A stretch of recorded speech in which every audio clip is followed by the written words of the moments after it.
Hello everyone, आज हम लोग अपना पार्ट 14 रिकॉर्ड करने वाले हैं। इससे पहले हम लोग ने 13 पार्ट अपलोड कर चुके हैं। ठीक है, ये हमारा पार्ट 14 होने वाला है। ठीक है, पॉलिटी की सीरीज हमारी चल रही है। आज हम लोग देखने वाले हैं राइट टू फ्रीडम के बारे में। ठीक है, जो आपको बोलने की, आपको पता चलता है आपको बोलने की आज़ादी है। जैसे आप लोग बोलते हो ये पॉलिटिकल पार्टी अच्छी है, पॉलिटिकल पार्टी खराब है, ये सारी चीज़ें हमको ये चीज़ें हम लोग बोलते कैसे हैं। ठीक है, क्योंकि इसका भी हमको राइट मिला हुआ है। तो इसका राइट हमको कहाँ से मिला है? आर्टिकल 19 से लेकर आर्टिकल 22 तक। तो हम लोग एक एक करके सारे आर्टिकल देखते हैं। देखिए, आर्टिकल 19 बात करता है protection of freedom of speech. जो भी आपको फ्रीडम ऑफ स्पीच की, आपको बोलने की आज़ादी है। ठीक है, आपको बोलने की आज़ादी, इसका कौन सा आर्टिकल बात करता है? आर्टिकल 19। इसी के अंदर आपको राइट टू इन्फॉर्मेशन भी मिल जाता है।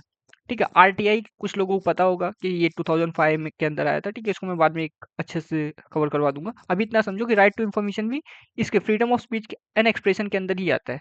ठीक है, इसमें आपको 6 तरीके के फंडामेंटल फ्रीडम दिए जाते हैं। पहला है freedom of speech and expression, आप कुछ भी बोल सकते हो, आर्टिकल 9A के अंदर में आता है। ठीक है, दूसरा है फ्रीडम टू पीसफुली असेंबल। जो आप देखते हो इंडिया में प्रोटेस्ट वगैरह होते रहते हैं। ठीक है, तो आप पीसफुली असेंबल हो सकते हो, इसका आपके पास राइट है। पर विदाउट आर्म्स, मतलब आपको हथियार लेके असेंबल नहीं होना है, आप विदाउट आर्म्स असेंबल हो सकते हो। इसका आर्टिकल आपको इसका फ्रीडम आपको कौन से आर्टिकल के अंदर मिलता है? आर्टिकल 19 के अंदर। ठीक है, freedom to form association, union, cooperative societies. आप कोई भी यूनियन फॉर्म कर सकते हो, कोऑपरेटिव सोसाइटी बना सकते हो, अपना खुद का ग्रुप बना सकते हो। इसका भी फ्रीडम आपके पास मिलता है आर्टिकल 19 के अंदर में। नेक्स्ट है फोर्थ हमारा, आप पूरे इंडिया में, ठीक है, through out the territory of India, पूरे इंडिया में कहीं भी आ जा सकते हो।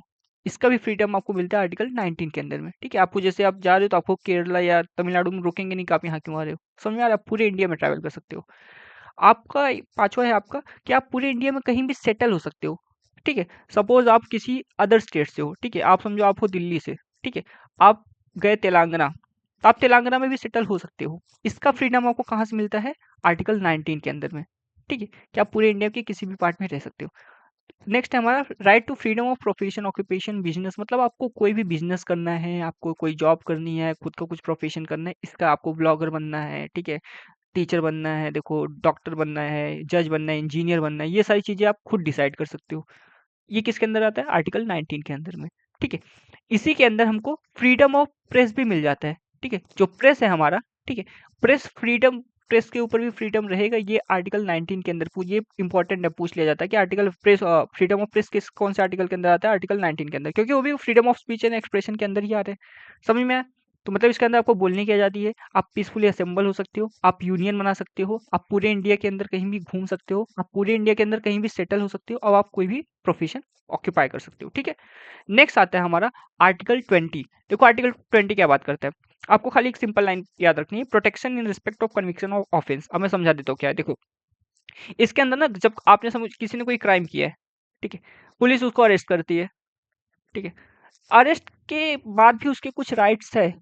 ठीक है, इसमें उन राइट्स की बात की गई है।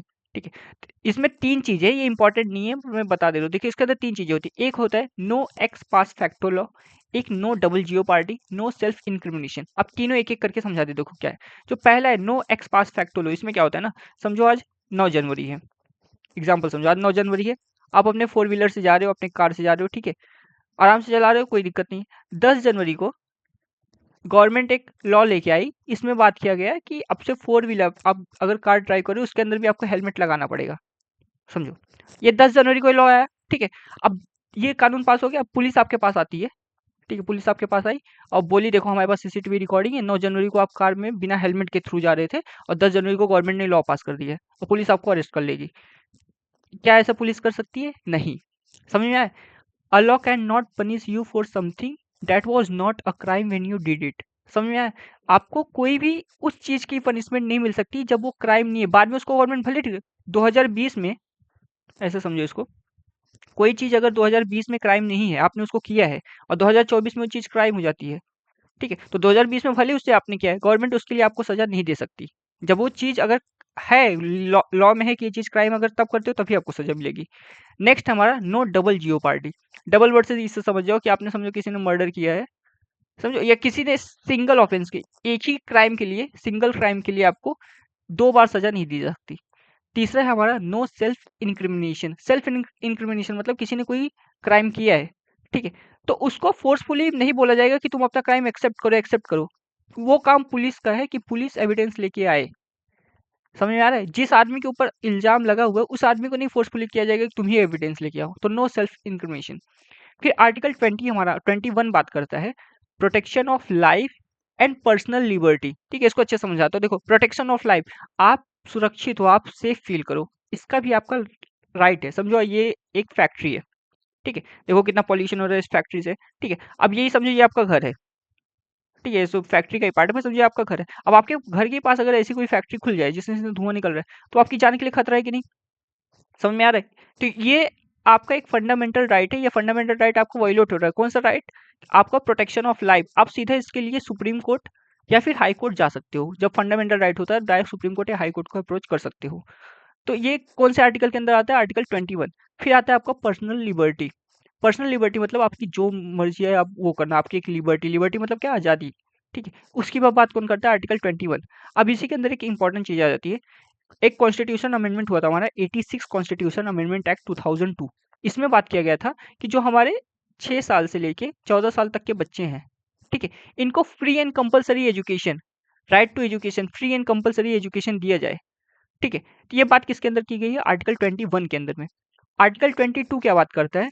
जब कोई आदमी अरेस्ट हो चुका है, जब कोई आदमी अरेस्ट होने जा रहा है, protection in against against arrest and detention in certain cases. देखो, अरेस्ट क्या होता है, डिटेंशन क्या होता है, आपको सिंपल लैंग्वेज में बता देता हूँ।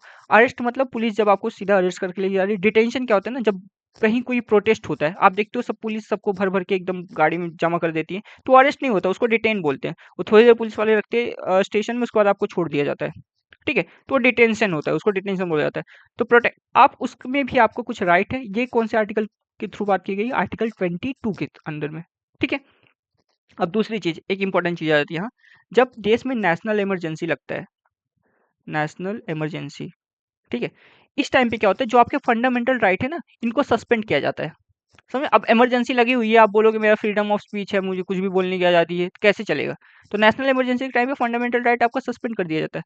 पर यहाँ जो आर्टिकल 20 है आपका, 20 एंड 21, ये कभी सस्पेंड नहीं होता। Article 20 and 21 never get suspended even during emergency.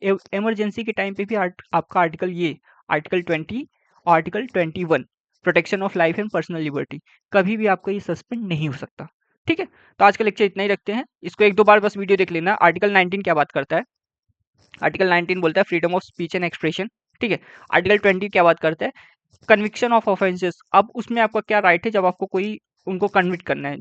ठीक है, आर्टिकल 21 बात करता है protection of life and personal liberty. इसी के अंदर हमारा राइट टू प्राइवेसी भी आ जाता है और राइट टू एजुकेशन भी इसके अंदर आता है।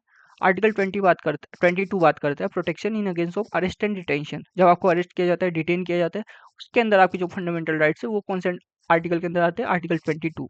और जब नेशनल इमरजेंसी लगती है, हमारा जो आर्टिकल 20 है और आर्टिकल 21 है, ये आर्टिकल 20 एंड आर्टिकल 21, ये कभी सस्पेंड नहीं होता। बाकी फंडामेंटल राइट सस्पेंड हो जाते हैं। चलिए, थैंक यू।